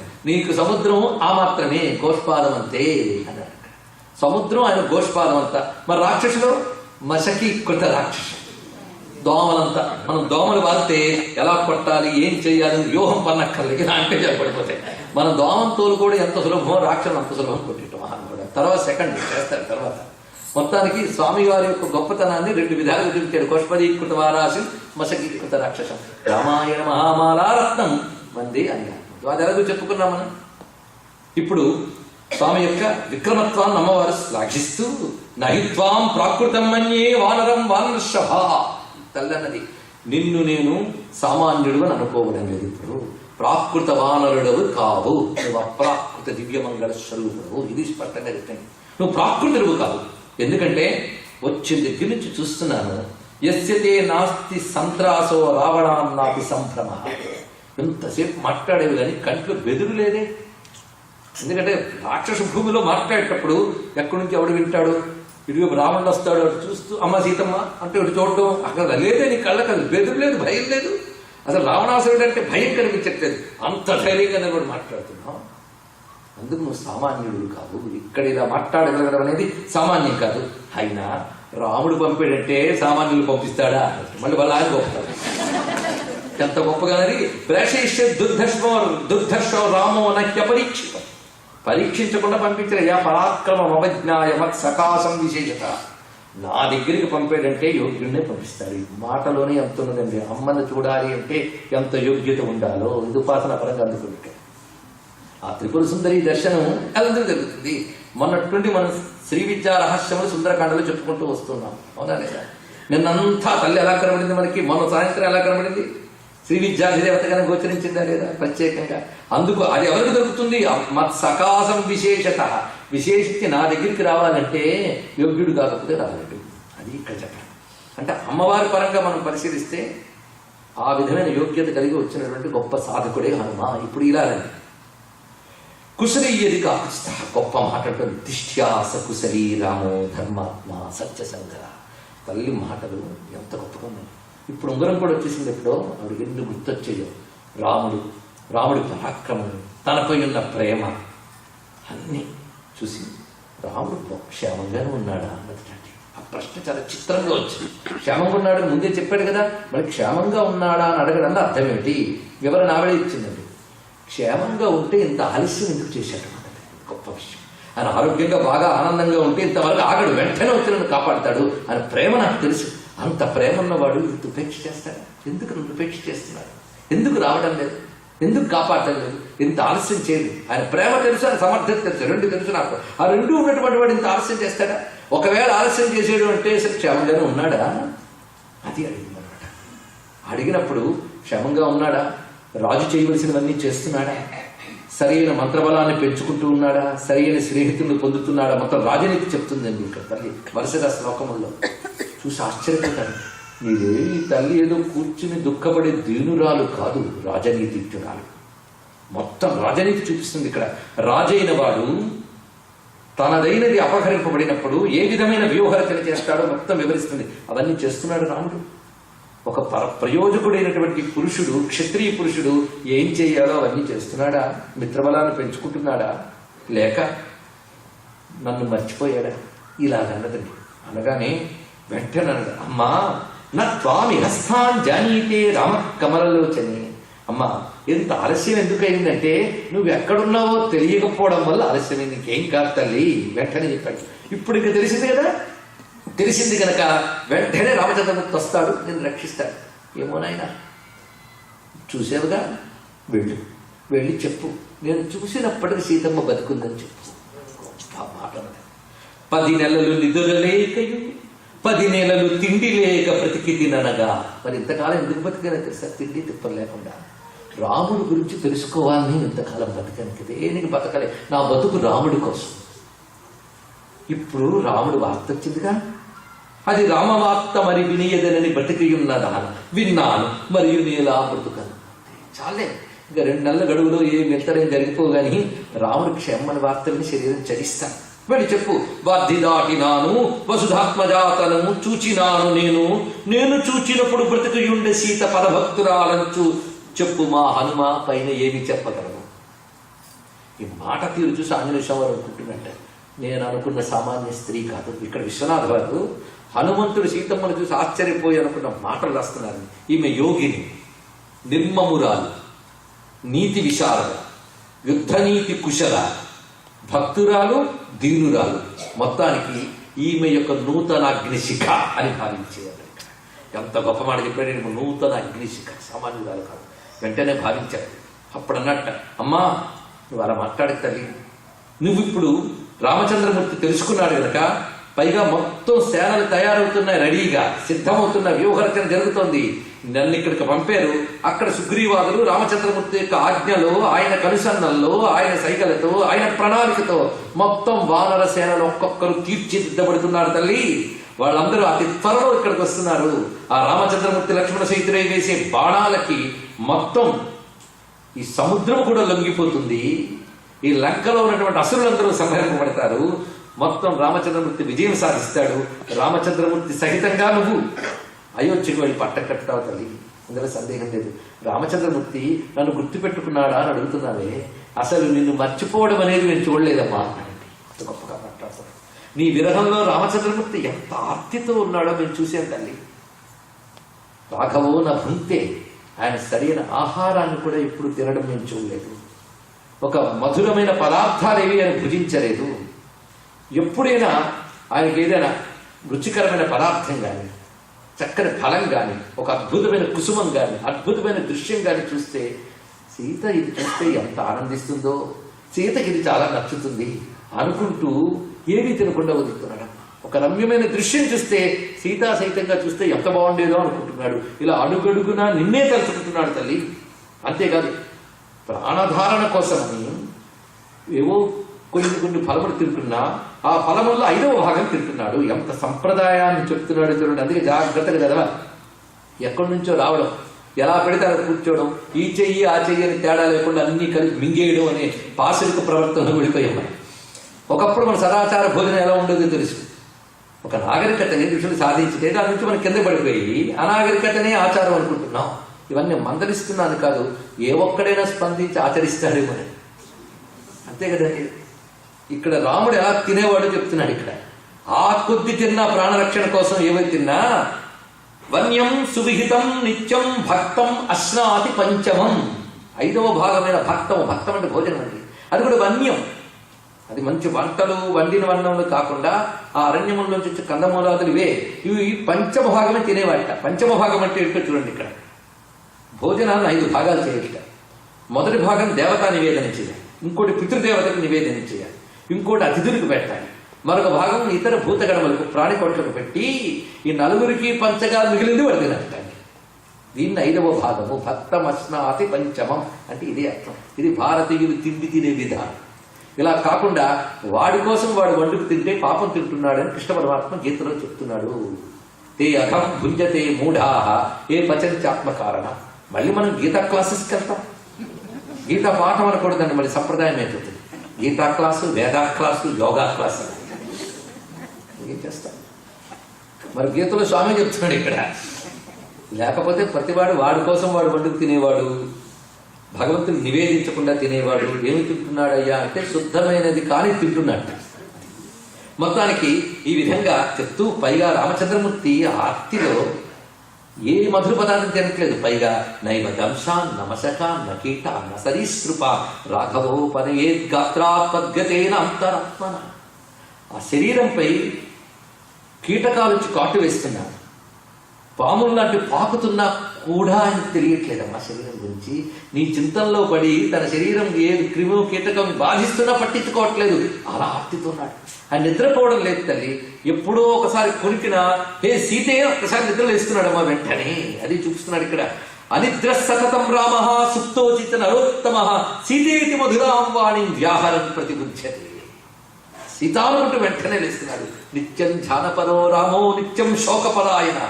నిత్యం నీ గురించి తలంపుతోనే ఆర్తితో ఉన్నాడు తల్లి. ఇది సీతలే రాముడు నిలవలేకండి. అంత గంభీరమైన శివుడు సతీదేవి ఒక్కసారి శరీరం చాలిస్తే ఎంత దుఃఖించాడో సీతలేని రాముడు అంతే దుఃఖించాడు. ఆ దాంపత్య ధర్మం అంత గొప్పది. శక్తి లేని శివుళ్ళు అయిపోయాడు, శివశక్తి అర్థం. అందుకే నన్ను శివుడు సతీదేవి ఉదాహరణ ఇవ్వడానికే కారణం. అది శ్రీ విద్యా తత్వమే రామాయణం మొత్తం అని చెప్తూ దుష్వా ఫలం వా పుష్పం వా యజ్ఞాన్యత్ సుమహోరం. ఏ మనోహరమైన చూసినా వెంటనే నీ గురించే మాట్లాడుతున్నాడు తల్లి. అందుకే నిన్ను తిరిగి సాధించడానికి ఆయన చేస్తున్న ప్రయత్నములు చాలా ఉన్నాయి అనగానే తల్లి ఒక్కసారి అందుకే నువ్వు చెప్పిన మాటలు వింటూ ఉంటే అమృతం విష సంసృష్టం, అమృతం విషం కలిపి ఒకేసారి పుచ్చుకుంటున్నట్టున్నాయి. ఎంత గొప్పగా. ఏమిటంటే రాముడు నన్నే తలంచుకుంటున్నాడు, నా తలంపులోనే ఉన్నాడు వింటుంటే అమృతంలో ఉంది. రాముడు తిరగడం లేదు, బాధపడుతున్నాడు, చిక్కిపోతున్నాడు అంటే విషయం రాముడు తక్కువలేదు. రెండు చిక్కినప్పుడు రావుడి ముఖం ఎలా ఉందో అందుకండి. చూడండి చక్కనే చిక్కిన అంటాడు. ఆ అందాన్ని ఒక్కసారి భావిస్తుంది కదా ఇక్కడ అని. మొత్తానికి నీ మాటలు వింటూ ఉంటేనే మనసు చాలా సేద తీరుతోంది ఆంజనేయ. నాకు కనిపిస్తున్నది రావణుడు మారడు. ఇది చెప్పు వెళ్ళి. రావణుడు మనసు మార్చుకుంటాడేమో అనుకోవద్దు. రావణుడు మారడు. ఎందుకంటే జ్యేష్ఠా కన్యా అనలా నామ విభీషణ సుతా కపే. విభీషణుడు కూతురు అనల అనో కామన్నాడు. రామభక్తుడు ధర్మనిష్ఠుడైనటువంటి విభీషణుడు కూతురు కనుక ఆమె వచ్చి నాకు విషయాలు చెప్తోంది అక్కడ జరుగుతున్నవన్నీ. రావణుడికి ఎందరో చెప్తున్నారు నువ్వు చేసిన పని కూడదు అని. ఒకటి విభీషణుడు, రెండు అవింధ్యుడు అనే ఒక మేధావి అయిన మంత్రి చెప్తున్నాడు. అవింధ్యో నామ మేధావి విద్వాన్ రాక్షస పుంగవ ధృతిమాన్ శీలవాన్ బుద్ధో. అలాంటి వాడు. పైగా రావణుడు ఎక్కువ మన్నిస్తాడు ఆయన మాటని. ఆయన కూడా చెప్పేట నువ్వు చేసిన తప్పని. ఆయన వినలేదు కనుక వాడు మారడు. ఈ మాట చెప్పు. రామచంద్రమూర్తి దగ్గర 7 గొప్ప గుణములు ఉన్నాయి. ఈ 7 గొప్ప గుణములు ఉన్నవాడు తప్పకుండా విజయం సాధిస్తాడు. అవేమిటో చెప్తాం తల్లి. చూడండి రామచంద్రమూర్తి యొక్క గుణములు. ఉత్సాహ. ముందు ఇది చాలా ముఖ్యం. ఒక పని చెయ్యడానికి సర్వసన్నద్ధుడై ఉండడాన్ని ఉత్సాహం అంటారు. అది చాలా ముఖ్యం. అది ఉంటేనే ఏ పనైనా నెరవేరుతుంది. ఉత్సాహ. పౌరుషం.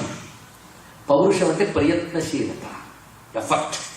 ఉత్సాహంతో కూడిన ప్రయత్నం పౌరుషం. సత్వం, దానికి తగ్గ బలం. అనుశంస్యం, తర్వాత గొప్ప మాట చెప్తున్నాడు. అనుశంస్యం అంటే క్రూరత్వము లేకపోవడము, అది గొప్పగా.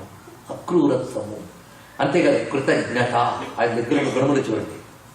విక్రమశ్చ, పరాక్రమం.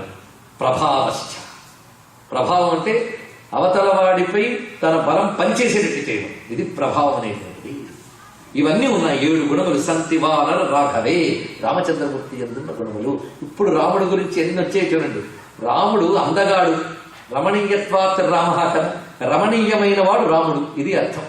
రమణీయత్వం అంటే దానికి ఒక అర్థం ఉన్నది. రమణీయం అంటే ఏంటి? సందేహం ఎందుకమ్మా, అందరికి తెలుసు. రమణీయం మరీ నిద్రలే పడితే అలా అంటే నేను చెప్పలేను. రమణీయం అంటే ఏమిటి?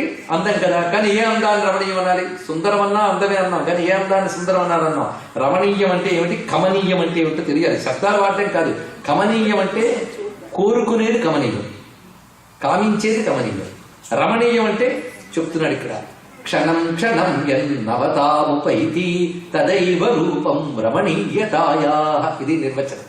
అంటే చూస్తున్న ప్రతి క్షణక్షణానికి కొత్తగా అనిపించే అందానికి రమణీయమని. ఒకసారి చూసాం చాలా బాగుందండి, రెండోసారి చూసాం బాగానే ఉందండి, మూడోసారి చూసాం పర్వాలేదండి, నాలుగోసారి ఎన్ని మార్లు చూస్తామండి, అది రమణీయం కాదండి. నిత్యానంద స్వరూపమే రమణీయం. చూస్తున్న కొద్దీ ఎప్పటికప్పుడు నూతనంగా అనిపించేదేదో అది. అలా అనిపించే ఆనందం ఏముంది? సచ్చిదానందం తప్ప. అలాంటి సచ్చిదానంద లక్షణం కలిగిన అందమే రామం, అదే రమణీయం. అదే రామాయణ బ్రహ్మమునకు పేరు. ఆ మానవ జననాదుల తీరు తెలిసి రామచింతనతో నమము చేయని ఓ మనసా అంటున్నారు చగరేశ్వరం వారు. ఎంత గొప్పగా చెప్పారండి. రామ అంటే ఇదే అర్థం. ఇంకొక ఆయన అన్నాడు బ్రహ్మమే రాముడు అయ్యాను. ఎలాగంటే బ్రహ్మము, బ్రహ్మం అంటే పరబ్రహ్మ అండి. బ్రహ్మం అంటే అర్థం ఏంటి? పదాలు పట్టి కూర్చోవడం కదా. మనం అనుకుంటాం దేవుడు లేడండి అని. అంటే నువ్వు అనుకునే దేవుడు లేకపోవచ్చు, కానీ దేవుడు ఉన్నాడయ్యా. ఈ మాట చాలా సున్నితమైనదండి.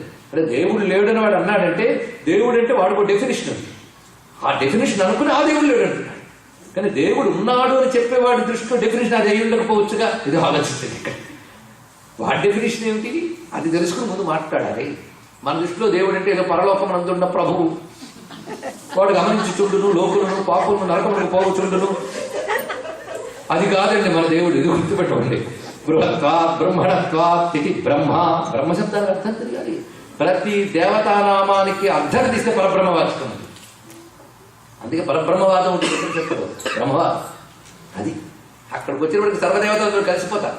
అదే సర్వదేవతల్ని తీసేసి పరబ్రహ్మం కాదు, సర్వదేవతామయంగా పరబ్రహ్మం దర్శిస్తున్నాం. అది కావలసినది. ఏ దేవత ఉపాసనైనా పరబ్రహ్మ దృష్టితో చేస్తే వేదాంతానికి వెళ్తుంది. అలా కాకుండా వాంఛలతో చేస్తూ పరిమితంగా చేస్తే భస్మాసురుడు ఉపాసన అవుతుంది. భస్మాసురుడు ఉపాసకుడు దేవతను సాక్షాత్కారం చేసుకున్నాడు, ఏం లాభం?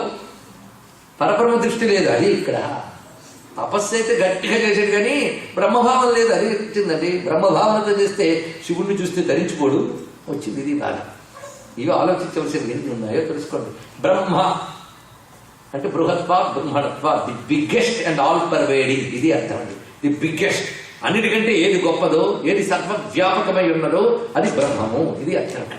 బ్రహ్మ అన్నప్పుడు బ్రహ్మము క్రింద చూడండి ఏమన్నా బ్రా, కింద ఏముంది? మా మా ఏముంది?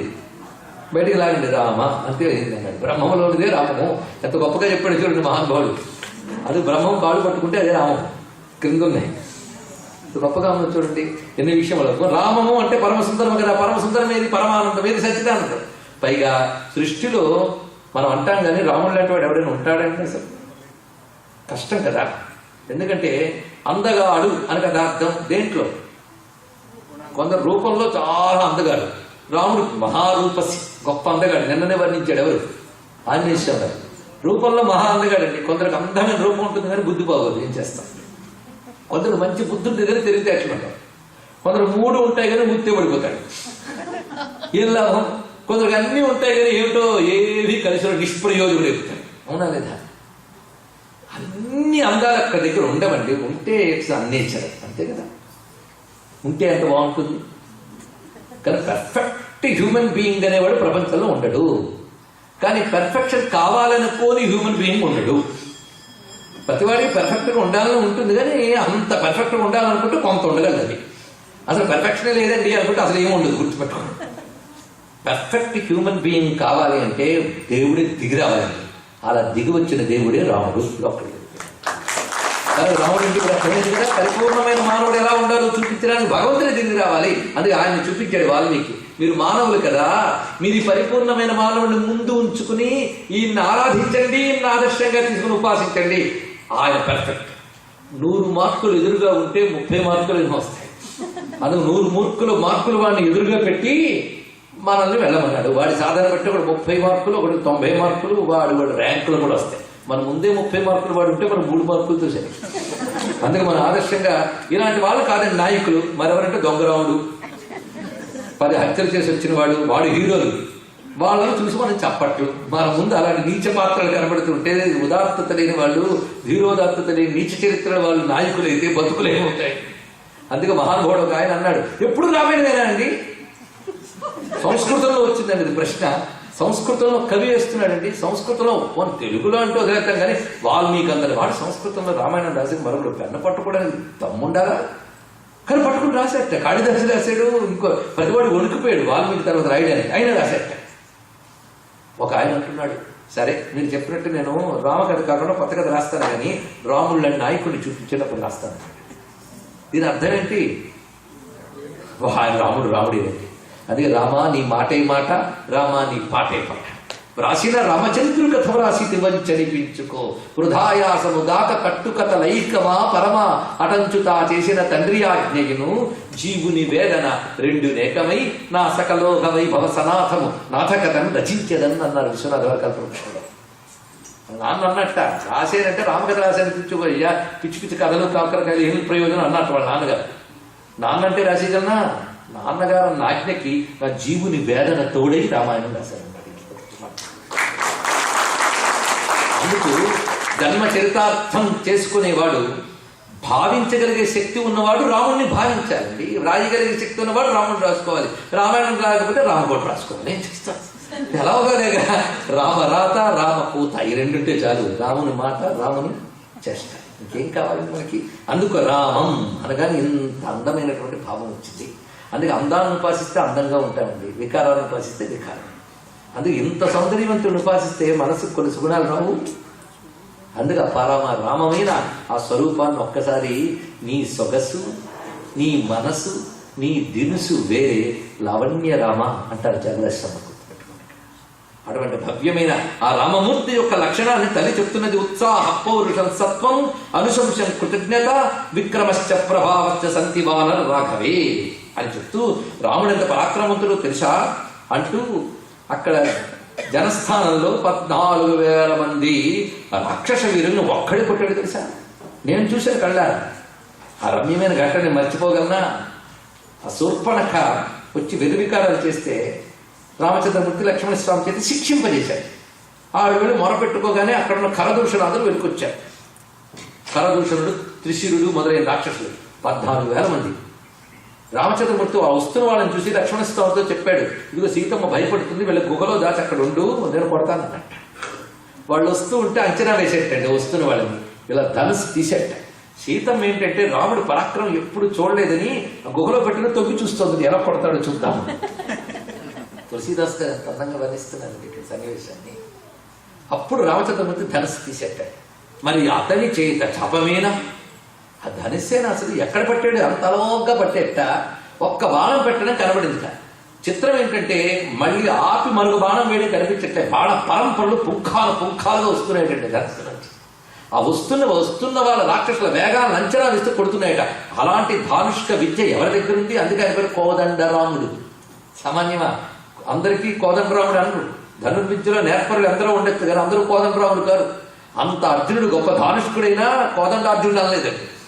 రామచంద్రమూర్తికే కోదండరాముడు. కోదండము అంటే క్రీడాదండము, ఇది అర్థం.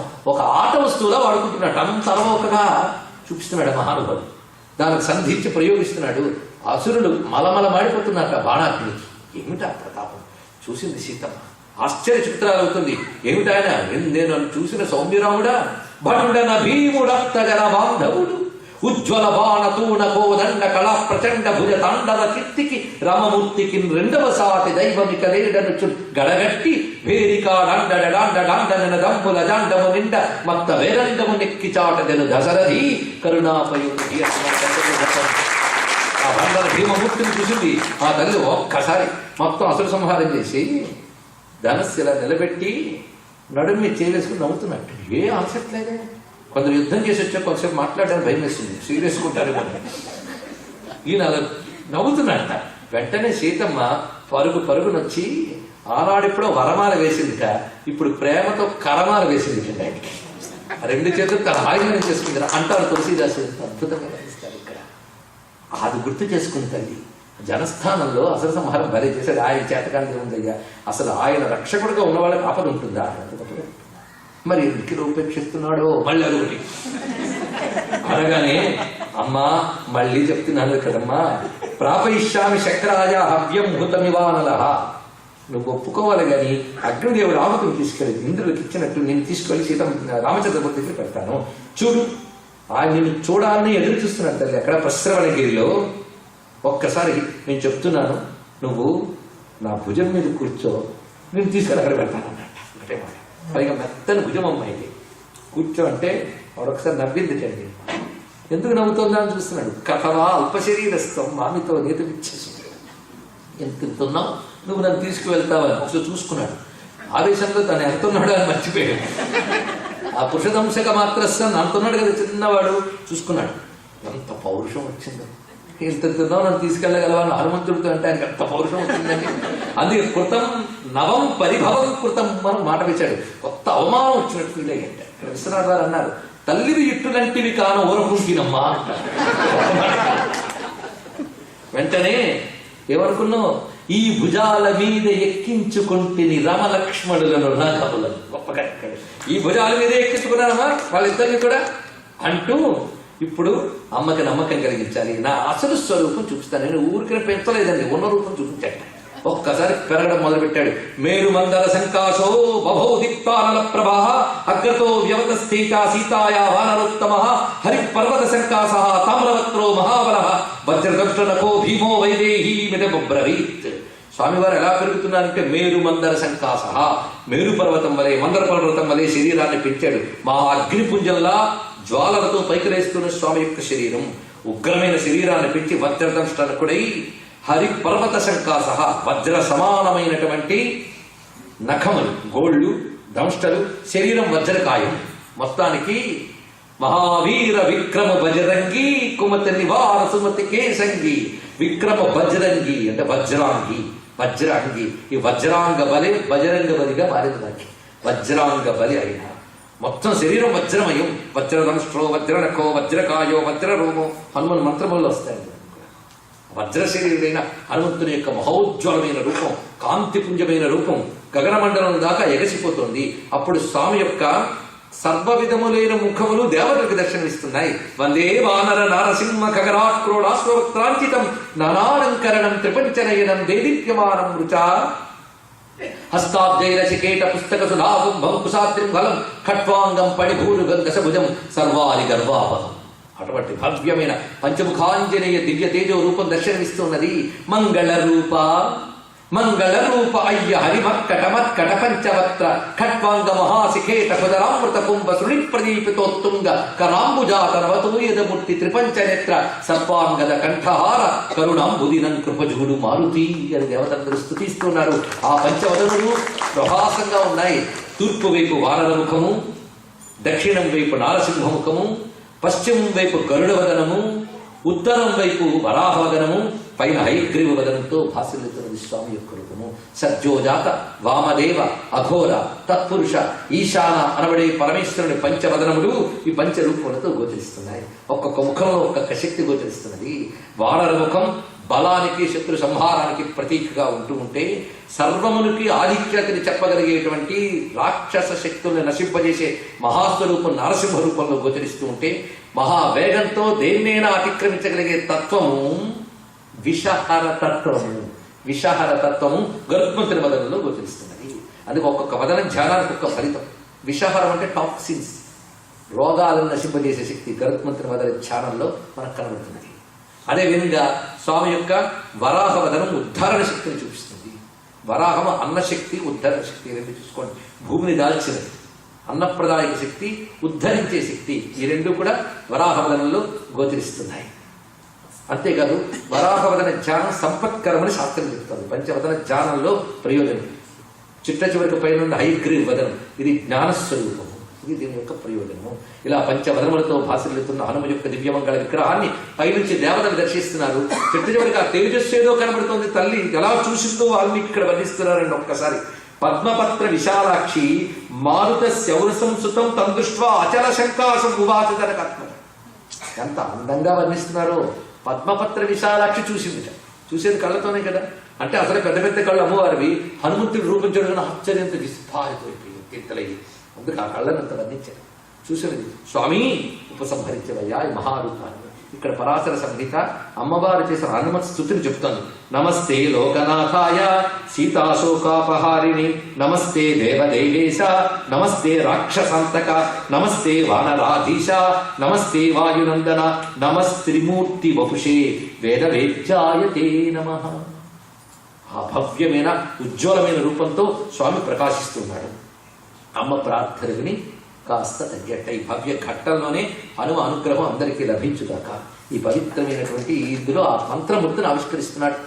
ఇక్కడ మనం మరొక రహస్యాన్ని పట్టుకోవాలి. మంత్రమూర్తులు అవతరించినప్పుడు వాళ్ళ చేతల్లో తన మూర్తిని చూపిస్తారు అని చెప్పుకున్నాం. మొదటి రోజు నుంచి ఈ సూత్రం చెప్పుకుంటూ వస్తున్నాం. అవతార కాలంలో అబ్నార్మల్ గా దేవతామూర్తులు వేసుకుని తిరగరు. చూడటానికి మానవుల వల్లనే వానరుల వల్లనే తిరుగుతూ ఉంటారు. కానీ మంత్రతత్వాన్ని మంత్రమూర్తుల్ని వాళ్ళ చేతల్లో చూపిస్తారు. అది చెప్పుకున్నాం మొదటి నుంచి. ఇప్పుడు స్వామివారి 5 ఎక్కడ చూపించారు? చూపించవయ్యా నేడిస్తే చూపిస్తాడండి. అలా చూపిస్తే ఇలా చెప్తారు. పుట్టెను వానరుడవచ్చు విక్రమ కళాస్ఫూర్తి నృసింహుండుగా నట్టే దానవహంత, వేగగతిలో నా వైనతేయుండే తా చుట్టెను వేదములెల్ల నశ్వముఖుడై, శోకాబ్ధిలో నుండి పై పెట్టెన్ భూసుతనిట్టే క్రోడముగా. ఇప్పుడు భావాలు చూడండి ఎలా ఉన్నదో. ఎలా ఆంజనేయ స్వామి పంచభద్రాలు ఉన్నాయో చూడండి.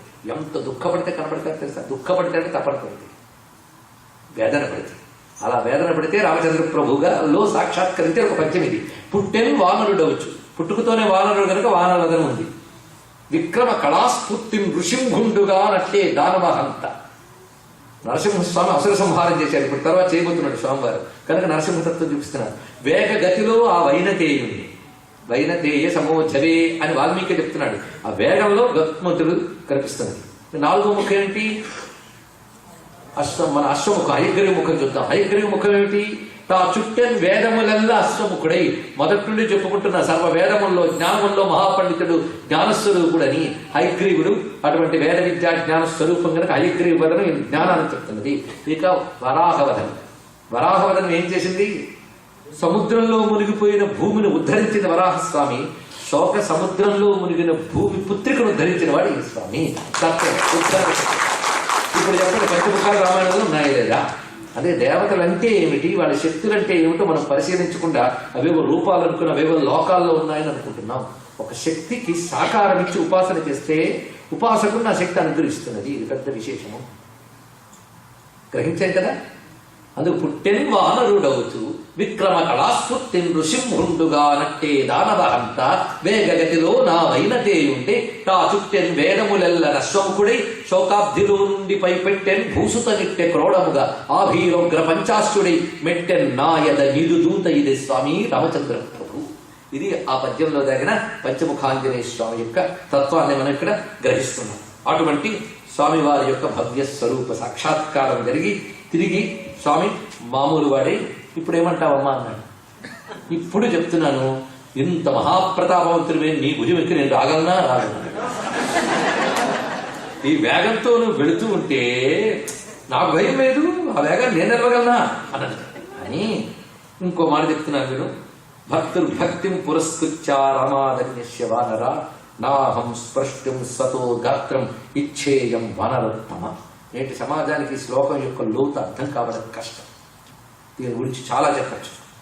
నా భర్తని తప్ప ఇతరులను నేను తాకను గట్టిగా చెప్పి, అంత చక్కగా చెప్పి, ఇది నా యొక్క లక్ష్యం, నా స్వభావం, నా ధర్మం. అందుకు నేను అలా రాలేను. అయితే రావణుడు నన్ను అపహరించినప్పుడు ఆ శరీరం తాకలేదా అంటే అప్పుడు నా పరిస్థితి అనీషా కింకరిష్యామి అంటే హనుమంతుడి ప్రశ్న వేయలేదంటే పిచ్చి ప్రశ్న. సీతమ్మ చెప్తుంది, అనీషా కింకరిష్యామి వినాథా వివశాసతి. నాకా శక్తి లేదు, రక్షించేవాళ్ళు లేరు, అసహాయులు. అందుకు ఆ దుర్మార్గుడు స్పర్శించలేదు. నా ప్రయత్నం లేదు, నా ప్రమేయం లేదు. అప్పుడు ఏం చేయండి నేను అన్నది రండి తార్తిగా. హనుమకు ఒక్కసారి కళ్ళ నీళ్ళు తిరిగే ఆ తల్లి చెప్పిన మాట. అమ్మా ఒక్కసారి నమస్కరిస్తున్నాడు. పైగా అమ్మ తీసుకెళ్తానంటే వద్దని చెప్పే హనుమంతుడు ఎక్కడ నచ్చుకుంటాడు అనుకుంది. ఎంత తల్లి. నన్ను భుజాస్కంధమ్మున ఎన్నగ కొనిపోగుట మంచు ఏటికి గాని అన్నాదమ్ముల నిద్దర వెన్నున కొలితమ్ము దైత్య విధ్వంసముగా.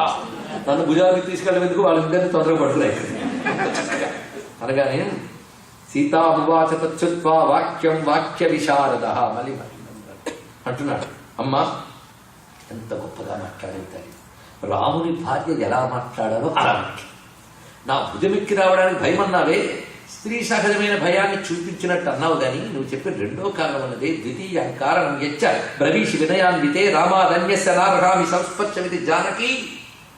రెండో కారణం చెప్పేవే రాముడి తప్ప ఇతరులను ముట్టనని. ఆ మాట చాలమ్మా. రాముని భార్య అయినటువంటి ఉత్తమురాలు ఇలా మాట్లాడుతుంది. రామునికి తగిన భార్య ఉన్నది, అందుకే ఇంత చక్కగా చెప్పేవమ్మా. అందుకు నీకు నమస్కారాలు తల్లి. ఇదండి భారతీయ సతీ ధర్మానికి ఆదర్శం చూస్తున్నారు. అదే స్వామి వివేకానంద గొప్ప మాట చెప్పాడు. మొత్తం రామాయణమంతా ప్రపంచంలో ఉన్న వాంగ్మయమంతా నశించినా పర్వాలేదు, రామాయణం ఉంటే చాలు.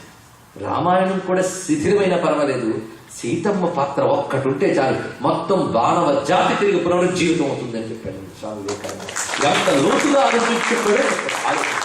ఇక్కడ పాశ్చాత్యుడికి మన క్యారెక్టర్స్ పరిచయం చేస్తూ కృష్ణుడు అంటే ఏమిటి, రాముడు అంటే ఏమిటి, సీతమ్మ అంటే ఏంటో, హనుమంతుడు ఏమిటో చెప్తూ అని చెప్పిన మాటల్లో సీతమ్మ గురించి చెప్తూ చెప్పాడు. మొత్తం సీతమ్మ భారత జాతి స్త్రీ అంటే ఏమిటో ఉదాహరణ.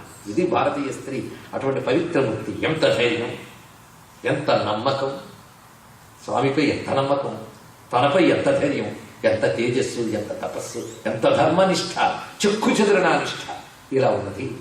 అందుకు తల్లి నమస్కారం. అమ్మా, నేను కేవలం నీ ఆర్తిని చూసి, అదేవిధంగా ఈ యుద్ధాలవన్నీ ఎందుకు తొందరగా అక్కడ తీసుకెళ్తే అనుకున్న పని అయిపోతుందా అనేటటువంటి భావనతో అన్నానే తప్ప నాణ్యదైతరుదాహృతం మరొక ఇంకేం తనంపు లేదమ్మా, అన్యదా భావించుకోనట్ట. ఎందుకంటే హనుమ ఎందుకు నచ్చుకున్నాడో తెలుసా? ఒక మహాపతివ్రత అయిన స్త్రీని భుజం మీద కూర్చో అన్నానే, తప్పే అన్నాడు. కానీ తల్లి అతని యొక్క ఆర్తిని అర్థం చేసుకుని నీకు తప్పు కాదు నాయన అని చెప్పడానికి ఆవిడ ఎంత చక్కగా ప్రవర్తిస్తుందో చూడండి. ఇక్కడ కొంచెం నొచ్చుకున్నట్టు స్వామి హనుమస్వామి ఇక్కడ ఈ మాటకి చాలా రమ్యమైన సన్నివేశం ఉంది. ఇక్కడ విశ్వనాథ వారు ఒక గొప్ప మాట అంటారు, నీ చరణము రవ్వదువ్వ శిరసా పరిధార్యము స్త్రీ జగత్తుకు. అమ్మ, నీ కాలి దుమ్ము ప్రతి స్త్రీ పాపిటి సింధూరంగా పెట్టుకోవాలమ్మా అన్నది. సీతమ్మ యొక్క గొప్పతనాన్ని ఈ విధంగా వర్ణించారండి. అది సీతాదేవి యొక్క త్రిపుర సుందరిత్వం సదాశివ పతివ్రత సంప్రదాయేశ్వరి సాధ్వి గురుమండల రూపిణి. ఆ తత్వం ఇక్కడ మనకి గోచరిస్తున్నదా తల్లి దగ్గర అంటూ, సరేనమ్మా ఇక్కడ బయలుదేరినా